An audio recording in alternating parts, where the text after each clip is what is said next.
Halo, assalamualaikum warahmatullahi wabarakatuh. Perkenalkan, di sini kami dari kelompok 4 yang beranggotakan 6 orang. Saya sendiri Nikmatur Hasanah dengan NIM 431420023, Naila Deva Ramadhani dengan NIM 431420002, Adeliana Swa Kurniawan dengan NIM 431420011, Jerniawati dengan NIM 431420031, Salsabila Zafira Oktaviani dengan NIM 431200045, dan juga Ani Rahayu dengan NIM 431420054. Di sini kami akan mempresentasikan hasil dari artikel yang telah kami buat dengan judul Analisis Kualitatif Timbal PB oleh Ligan di T-Zone terhadap berbagai makanan kaki lima. Kami mengambil judul penelitian ini dikarenakan pada akhir-akhir ini kasus keracunan logam berat yang berasal dari bahan pangan semakin meningkat. Salah satunya melalui makanan kaki lima. Makanan kaki lima merupakan makanan yang dijual di pinggir jalan yang sering kita temui sehari-hari dan sering kita konsumsi.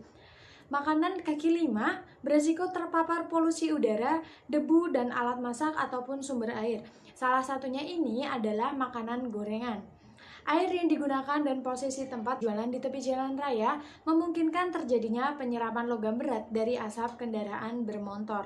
Nah, pencemaran lingkungan oleh logam berat ini juga dapat terjadi akibat industri yang tidak memperhatikan keselamatan lingkungan, terutama saat pembuangan limbahnya. Logam-logam berat tersebut kemudian masuk ke dalam tubuh manusia melalui mulut, melalui makanan yang ia konsumsi. Salah satunya telah disebutkan tadi, yaitu melalui makanan yang dikonsumsi dari makanan kaki lima.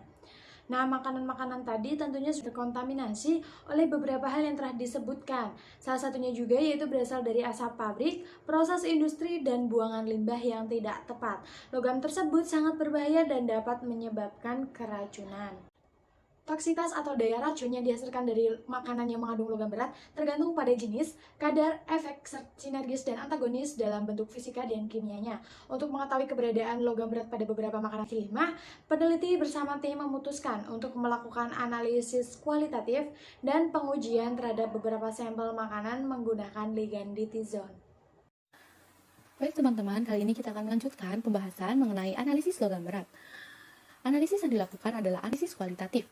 Analisis kualitatif merupakan metode analisis terhadap sumber data berupa dokumen, sumber data tertulis, foto, dan statik yang berasal dari hasil wawancara atau penyebaran angket. Analisis kualitatif ini dapat berupa perubahan warna, perubahan bentuk, sifat, dan karakter sampel yang diamati. Salah satu metode deteksi logam berat yaitu PB yang dapat dikembangkan berupa sensor kimia yang menggunakan reaksi di T-Zone untuk logam PB dalam strip tes berbahan kertas. Reaksi tersebut dipilih karena merupakan zat helat yang mempunyai sensitivitas baik terhadap PB. Kompleks yang terjadi antara PB dengan T-Zone akan memunculkan perubahan warna dari hijau ke abu-abuan menjadi merah sampai ungu atau violet. T-Zone sendiri merupakan zat padat yang memiliki warna khas berupa hitam sampai violet. T-Zone merupakan ligan dengan rumus kimia C6H5N NCSNHC6H5. T-Zone memiliki sifat nonpolar dalam air dan dalam asam mineral encer, tetapi ia mudah larut dalam kloroform dan karbon tetraklorida dengan menghasilkan larutan warna hijau. T-Zone ini merupakan reagensia yang berbaik untuk menganalisis logam-logam dan ia cenderung beroksidasi menjadi diphenylcarbadiozone. Metode penelitian yang digunakan yaitu pertama dengan metode studi literatur. Cara ini digunakan untuk menemukan referensi teori yang relevan sebagai rujukan dari topik permasalahan yang diteliti. Dengan begitu, peneliti akan memiliki wawasan yang luas terhadap materi sehingga diharapkan dapat meminimalisir terjadinya kegagalan dalam penelitian. Selain menggunakan studi literatur, peneliti dapat menggunakan metode yang kedua yaitu metode internet searching. Metode ini digunakan karena internet memiliki berbagai informasi yang dapat mendukung penelitian. Dengan mengumpulkan data informasi ini akan mempermudah peneliti agar lebih fleksibel dan efisien dalam penelitian. Manusia dapat terkontaminasi oleh logam timbal melalui beberapa hal, yaitu makanan sebesar 65%, air sebesar 20%, hingga udara sebesar 15%. Logam berat umumnya masuk ke dalam tubuh manusia yaitu makanan. Makanan dapat terkontaminasi logam, yaitu pada alat masak, wadah maupun limbah buangan industri. Kemudian, artikel ini membahas mengenai analisis kualitatif untuk menguji adanya timbal dalam bahan makanan. Pertama, yaitu tahap pengambilan sampel. Pengambilan sampel dilakukan dengan cara membeli sampel tersebut pada pedagang yang menjajakan bahan makanan yang digunakan sebagai sampel. Tahap kedua yaitu tahap penanganan sampel. Penanganan sampel dilakukan dengan tujuan agar sampel dapat lebih mudah dianalisis pada tahap berikutnya. Tahap penanganan sampel dilakukan dengan langkah cuci sampel hingga bersih, kemudian sampel dikeringkan. Kemudian setelah sampel kering lalu dipotong kecil-kecil dan dihaluskan. Tahap selanjutnya adalah pengabuan kering. Untuk bisa mengetahui adanya timbal pada suatu makanan, langkah yang dilakukan setelah penanganan terhadap sampel adalah pengabuan kering yang hasilnya berupa larutan sampel. Pengabuan kering ini dilakukan dengan cara pemanasan sampel pada suhu tinggi hingga diperoleh abu kering yang kemudian dilanjutkan dengan pelarutan parut asam. Pelarut yang biasa digunakan adalah asam nitrat, asam sulfat, asam perklorat, asam klorida dalam bentuk tunggal maupun campuran.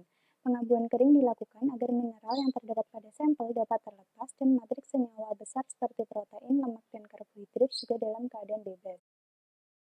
Langkah-langkah dalam pengabuan keringnya yang pertama ada pemberian asam sulfat pekat dalam air dengan perbandingan 1:1.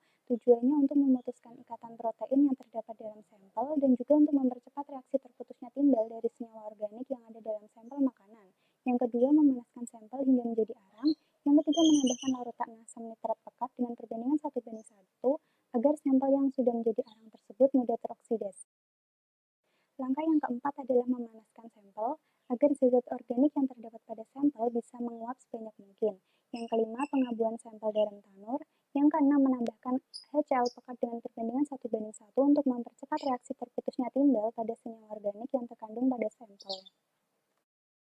Langkah ketujuh adalah memisahkan antara filtrat dengan residu dengan cara menambahkan 10 ml air pada hasil sampel langkah sebelumnya menggunakan kertas saring bebas abu. Yang selanjutnya memindahkan larutan hasil saringan ke dalam labu ukur ukuran 50 ml dan ditambah aquadat sampai batasnya. Dan yang terakhir jadilah larutan sampel. Tujuan dari uji kualitatif ini sendiri adalah untuk mengetahui ada tidaknya kandungan timbal dalam sampel makanan. Proses uji yang pertama, ambil 5 ml masing-masing larutan sampel. Yang kedua, tambahkan amonium hidroksida konsentrasi 1 normalitas pada pH kisaran 8,5 yang berfungsi untuk agar pH larutan menjadi optimum dalam pembentukan sewa kompleks. Yang ketiga, tambahkan larutan pengkompleks titizon 0,005% berat bervolume pada pH 9 berfungsi untuk mengikat timbal yang berada dalam sampel. Yang keempat, tambahkan zat penopeng KSCN yang berfungsi untuk mengoksidasi atau mereduksi zat-zat atau logam-logam berat lain yang tidak dibutuhkan. Yang kelima, larutan dikocok secara perlahan dan diamkan selama 5 menit, kemudian lihat dan amati perubahan yang terjadi. Nah, penambahan larutan titizon bertujuan untuk mengikat timbal yang berada dalam sampel makanan sehingga membentuk kompleks timbal titizonat yang berwarna merah. Gambar senyawa kompleks timbal titizonat bisa dilihat pada gambar.